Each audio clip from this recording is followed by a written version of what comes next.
Dulu ada yang datang, kemudian minta menjadi wali kota, dapat rekomendasi, minta rekomendasi dikasih. Minta lagi, dapat rekomendasi, dikasih lagi. Lalu minta menjadi gubernur, minta rekomendasi, dikasih lagi. Lalu minta jadi calon presiden, minta rekomendasi, dikasih lagi. Kedua kali dikasih lagi. Lalu ada lagi minta untuk anaknya, dikasih lagi. Lalu ada lagi minta untuk menantunya, dikasih lagi. Banyak Bang ya dikasihnya Bang? Dikasihnya banyak benar. Nah ketika kemudian ada permintaan 3 periode, kita tolak. Ini masalah konstitusi, ini masalah bangsa, ini masalah rakyat yang harus kita tidak bisa setujui.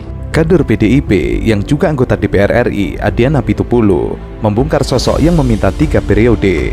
Hal itu diungkapkan di dalam program TV One. Saat itu ditanya mengapa Adiana Pitupulu begitu antipati terhadap Presiden Jokowi dan Gibran Rakabuming Raka. Ia mengatakan tidak antipati, tetapi sejarahnya begini. Dahulu ada yang datang, kemudian minta menjadi wali kota, dapat rekomendasi dan dikasih. Kemudian seterusnya hingga menantunya mendapatkan rekomendasi. Terakhir ia mendapat rekomendasi menjadi calon presiden, dikasih 2 kali. Ini masalah konstitusi, ini masalah bangsa, ini masalah rakyat yang harus kita tidak bisa setujui. Kemudian ada pihak yang marah, ya terserah mereka. Yang jelas kita bertahan untuk menjaga konstitusi. Menjaga konstitusi adalah menjaga republik ini. Menjaga konstitusi adalah menjaga bangsa dan rakyat kita. Kalau kemudian ada yang marah karena kita menolak penambahan masa jabatan 3 periode atau perpanjangan, bukan karena apa-apa, itu urusan masing-masing, tapi memang untuk menjaga konstitusi. Sederhana aja.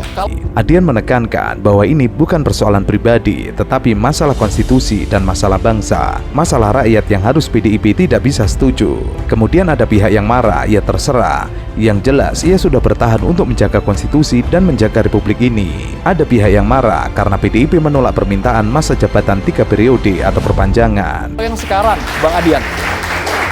sekarang Bang Adian meyakini Pak Jokowi masih satu nafas tegak lurus bersama dengan Ganjar Pranowo. Dia pernah sampaikan pada saya pribadi, dia bilang dukung Ganjar Pranowo.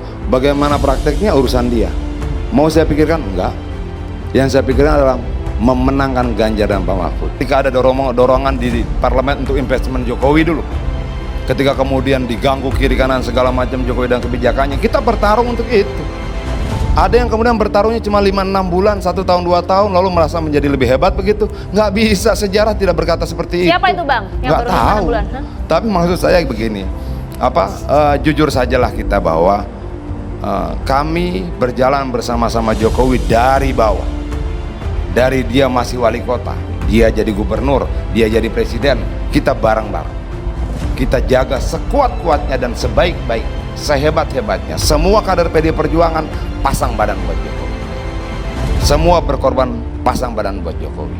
Ada beberapa yang waktu pemilu meninggal karena kelelahan, juga untuk memperjuangkan Jokowi. Dan lain hal dengan sekarang ya? Bagaimana? Lain hal dengan Dan sekarang ya? semua itu punya nilainya.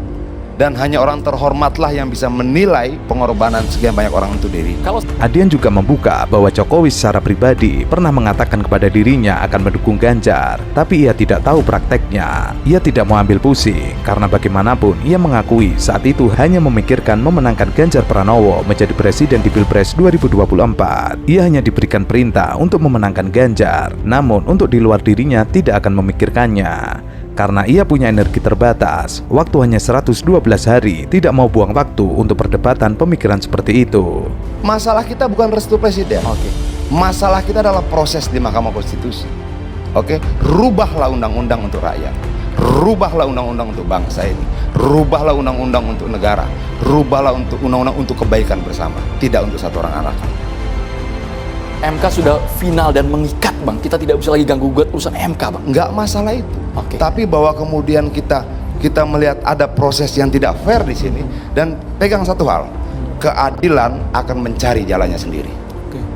Sikap politik Jokowi dan keluarganya bagi malin kundang politik bagi Partai Demokrasi Indonesia Perjuangan. Hal itu diungkapkan politisi PDIP dan juga para buzzer politik menanggapi tentang Gibran Rakabuming Raka yang diusulkan menjadi bakal calon wakil presiden oleh Partai Golongan Karya dalam rapat pimpinan nasional membuat para elit PDIP kebakaran jenggot. Terus untuk hal-hal seperti ini kita terganggu gitu? Nggak mungkin dong. Kita ini partai yang sudah teruji. Bukan partai yang gede omong. Kita ini besar karena proses ujian. Kita besar karena benturan yang berkali-kali. Bukan partai yang dikarbit untuk dapat suara lebih. Dia ambil orang lain cuma 2 hari langsung jadi ketua umum, friend. Apa? Enggak begitu. Enggak begitu cara membangun partai, tidak begitu cara membangun organisasi, tidak begitu cara melakukan kadernya. Gibran dianggap tidak tahu balas budi. Golkar yang berada dalam koalisi Indonesia Maju mengusung Ketua Umum Partai Gerindra Prabowo Subianto sebagai bakal calon presiden 2024. PDIP mengusung Ganjar Pranowo sebagai bakal capres dan Mahfud MD sebagai bakal cawapres. Maling Kundang merupakan dongeng legenda dari Sumatera Barat yang mengisahkan anak laki-laki yang durhaka pada ibunya. Maling Kundang sengaja menyakiti hati ibunya sehingga mendapat hukuman yang sangat berat sepanjang hidupnya. Jokowi dan keluarganya tercatat 7 kali mendapatkan tiket untuk maju dalam kontestasi wali kota, gubernur, dan presiden. Jokowi mendapatkan 5 tiket dengan rincian 2 tiket untuk menjadi wali kota Surakarta pada tahun 2005 dan 2010, 1 tiket untuk gubernur DKI Jakarta pada 2012, dan 2 tiket presiden pada tahun 2014 dan 2019.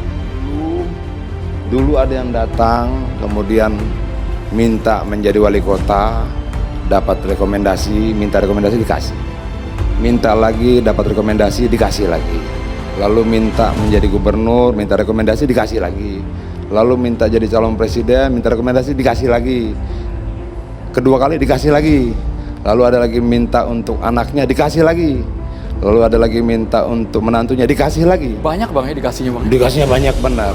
Nah, ketika kemudian ada permintaan 3 periode, kita tolak. Ini masalah konstitusi, ini masalah bangsa, ini masalah rakyat yang harus kita tidak bisa setujui. Tidak terpengaruh sedikit pun di PDI Perjuangan? Kepuasan rakyat terhadap Jokowi bukan buah kerja Jokowi saja. Dari dulu juga dia sudah tinggi, tapi mau muncak di periode kedua. Kepuasan rakyat pada Jokowi sudah tinggi di periode pertama ketika Gerindra belum bergabung. Oke? Lalu menjadi lebih tinggi saja, nambah sedikit kira-kira. Dan itu kerja bersama. Itu kerja bersama. Bagaimana kemudian kita berjuang sama-sama ketika ada dorongan di parlemen untuk investment Jokowi dulu. Ketika kemudian diganggu kiri kanan segala macam Jokowi dan kebijakannya, kita bertarung untuk itu.